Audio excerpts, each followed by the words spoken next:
Small minds are clever, big minds are foolish, shrewd but unwise. Xiefeng. It was a summer day in 1976 when I, age 19, served as the Deputy Secretary and Document Officer of the Production Brigade. This brigade comprised 5 natural villages with a total of 11 production teams. 5 teams were made up of relocated residents from the Lujiaxia Reservoir, while the other 6 were local residents, including 2 Muslim villages. Due to the diverse composition, I handled matters and spoke with extreme caution.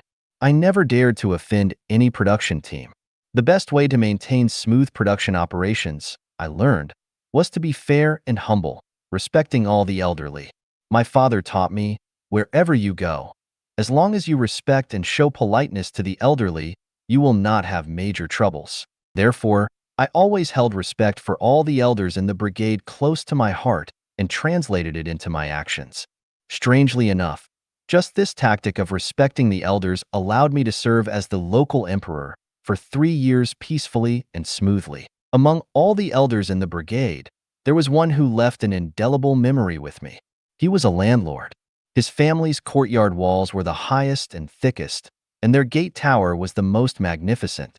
Before liberation, he gradually gave his land to tenant farmers and distributed his property among relatives and neighbors. Therefore, after liberation, the government gave him the classification of an enlightened landlord. He escaped the hardships of various political movements, including the Cultural Revolution. He also sent his son, in the 1950s, to Tsinghua University. I knew this elderly man was quite astute.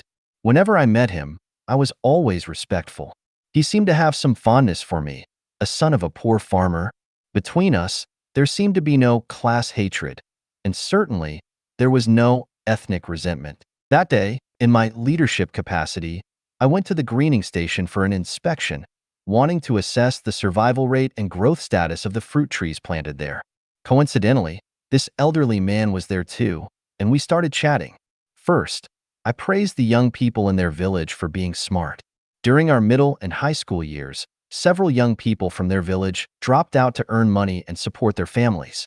All those who continued their education ultimately returned to the village to farm, seemingly wasting a few years of their time. Unexpectedly, this elderly man said something that deeply resonated with me. He said, "Those young people have clever small minds and foolish big minds." "What do you mean?" I asked, puzzled. He adjusted his beard and explained, "In a person's life, especially during adolescence, laying a good foundation is essential. If the foundation is poorly built, no matter how much effort you put in later, there will not be much future. With a solid foundation, efforts pay off double. Without it, efforts pay off half as much."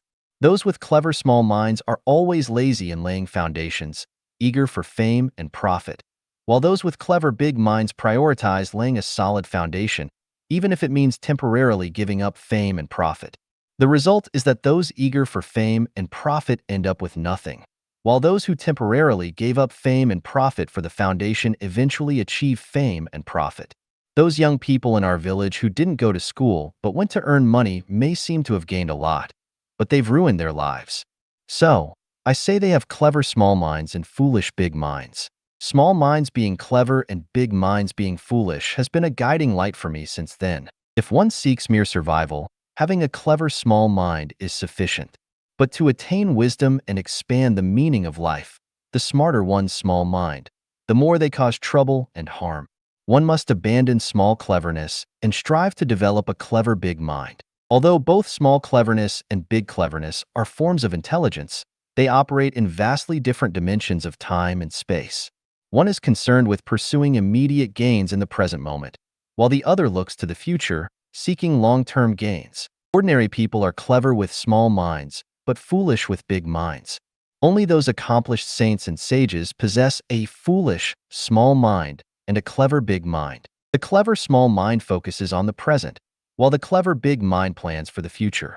The clever small mind is eager to display itself, while the clever big mind is busy seeking the truths of the universe. The clever small mind aims for the brilliance of life, while the clever big mind aims for the eternal nature of life.